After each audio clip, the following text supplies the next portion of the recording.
University of the West Indies Mona lecturer Dr. Louis Moyston says Jamaica's governments have so far for long played politics with the issue of the Maroons. In an article in the Jamaica Gleaner yesterday, Dr. Moyston says he supports the position of the one sovereignty position put forward by Prime Minister Andrew Holness.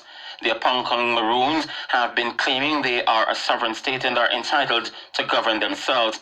Dr. Moyston says it's time the government set straight the issues relating to the Maroons. Stephen Sappleton has more.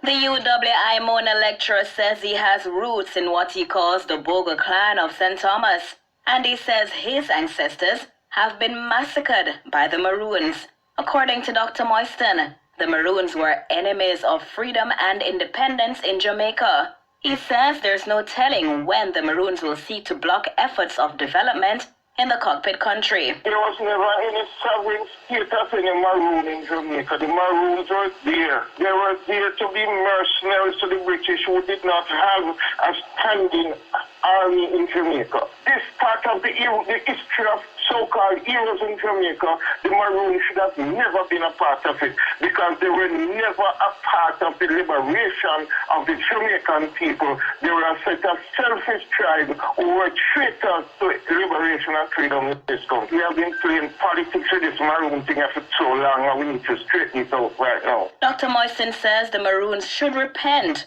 for what he calls their ills and misgivings. When the people of St. Thomas are run from the Royal Navy, we have massacred them after them and Paul Bogle. They run straight into the trap of the Maroons. The Maroons have massacred so many people in St. Thomas that nobody can call the number, but they have contributed to the decrease in that population by anywhere between 15 to 20%. They have not repented on all of their ills and misgivings in history. They are proud of it, and up to this day, they embrace the Queen. If they have any territory, it's Buckingham Palace. The English jinx the Maroons, use them and throw them away.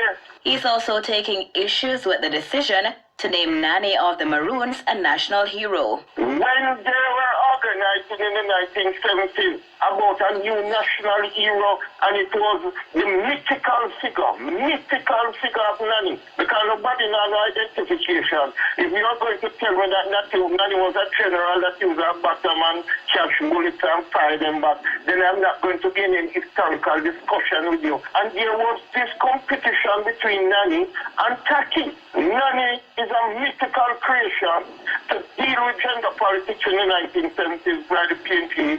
Dr. Moyston is also dismissing the Apangkong Maroons' claim to be indigenous people as foolishness. Now, when we're talking about indigenous, that we have black people that call themselves Taginos and stuff like that, and because them fused with the Maroons, these are indigenous people, it is foolishness and nonsense. There has never been any historical evidence or document that can show anything like that. And all of this pure foolishness and confusion come around with the United Nations, the case of indigenous people. And it's not all the time the international organization is right. And we have been misled by international organizations time and time. Stephen Sappleton for Nationwide News.